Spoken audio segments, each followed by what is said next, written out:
Hello everyone, this is Sovik and welcome back to our channel English Tutorial by SB.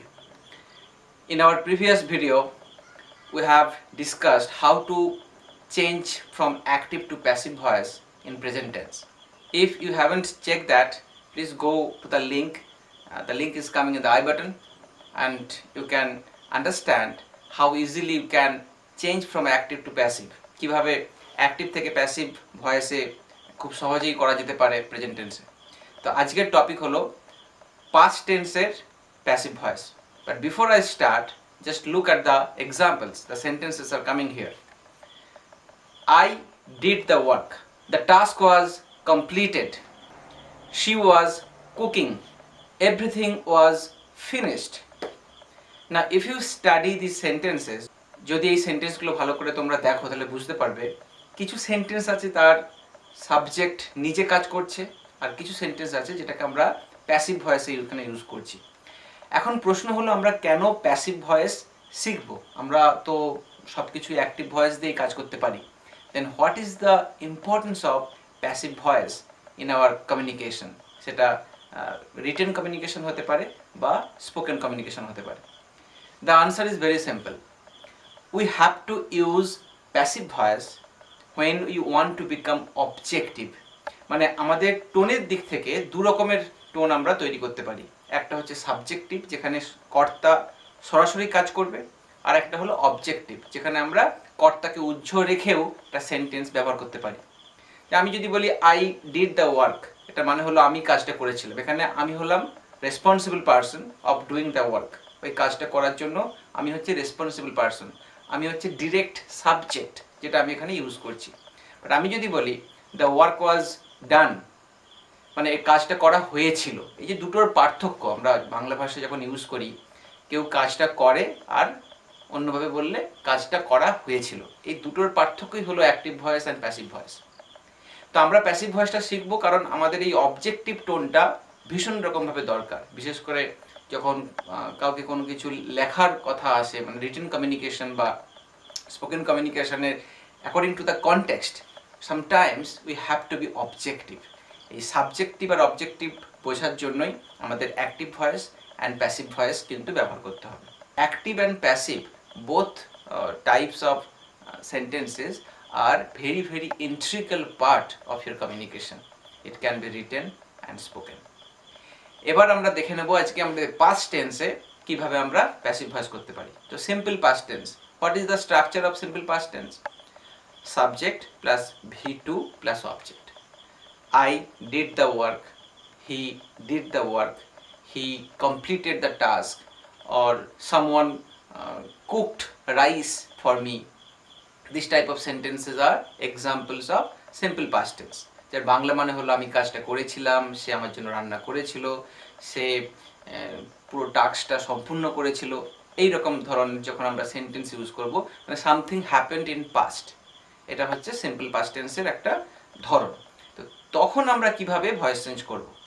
Subject will be object and object will be subject. This is very very common thing. In our previous video we have already discussed that. Again I am reminding you that subject and object will be changed accordingly. তার সাথে be verb of past tense and V3. V3 means past participle form of the main verb. Then we have to use by, by, and the subject of the active voice will become the object here. So I did the work. So I subject did V2 and verb second form and the work is object here. So the passive voice will be the work was done by me. একই রকম ভাবে আমি যদি বলি he cooked rice, সে ভাত রান্না করেছিল, the rice was cooked by him. খুব সহজ একটা স্ট্রাকচার, সিম্পল পাস্ট টেন্স, যার মানে হলো আমি কাজটা করেছিলাম আর প্যাসিভ ভয়েসে হয়ে যাবে আমার দ্বারা কাজটা করা হয়েছিল। ওকে, আচ্ছা, এখানে একটা ভীষণ ইম্পর্টেন্ট পয়েন্ট মনে রাখার জন্য, যখন আমরা নো ভার্ব ইউজ করব তখন আমাদেরকে আর বাই ইউজ করলে হবে না, তখন ইউজ করতে হবে টু।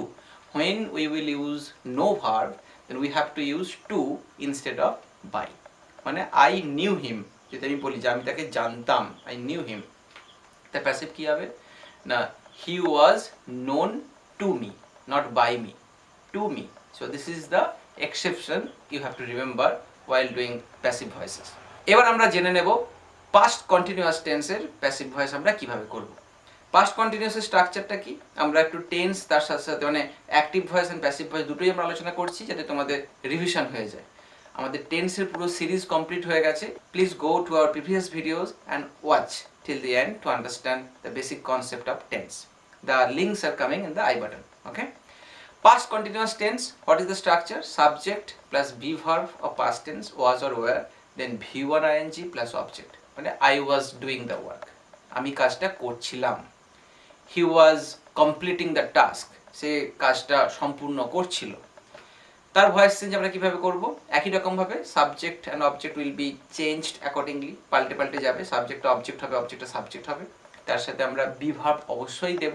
তো পাস্ট টেন্সে be verb was or were, তার সাথে বিইং কথাটা কিন্তু অ্যাড করতে হবে। এটা প্রেজেন্ট কন্টিনিউয়াসের যখন আমরা ভয়েস চেঞ্জ শিখেছি তখন আমরা দেখেছি যে বিইং কথাটা কিন্তু অ্যাড করতে হবে। তো after using being then V3 will come, then by, then object. তো I was doing the work, এখানে I subject, was be verb, doing V1 ing and the work is object. তাহলে the ওয়ার্কটা subject হয়ে যাবে। The work be verb দিতে হবে, was being done by me. আর একটা এক্সাম্পল যদি আমরা আলোচনা করি, he was completing the task. The task was being completed by him. মানে সে কাজটা সম্পূর্ণ করছিল, তার প্যাসিভ ভয়েসে হয়ে যাবে কাজটা তার দ্বারা সম্পূর্ণ করা হচ্ছিল। এই হচ্ছে একটা বেসিক পার্থক্য। আবার বলছি, সাবজেক্টিভ টোন যখন আমরা ইউজ করব তখন আমরা ইউজ করব অ্যাক্টিভ ভয়েস, আর অবজেক্টিভ টোন যখন ইউজ করব তখন আমরা ইউজ করব প্যাসিভ ভয়েস। এবার আমরা চলে যাচ্ছি নেক্সট টেন্স, পাস্ট পারফেক্ট টেন্সে আমরা ভয়েস চেঞ্জ কিভাবে করব। What is the structure of past perfect tense? Subject plus had plus V3 plus object. I had done the work, আমি কাজটা করেছিলাম। অনেক আগেকার একটা পাস্টের incident, I had done the work. He had completed the task. একই রকমভাবে আরও অনেক এক্সাম্পল আমরা ইউজ করতে পারি। Subject plus had plus V3 plus object.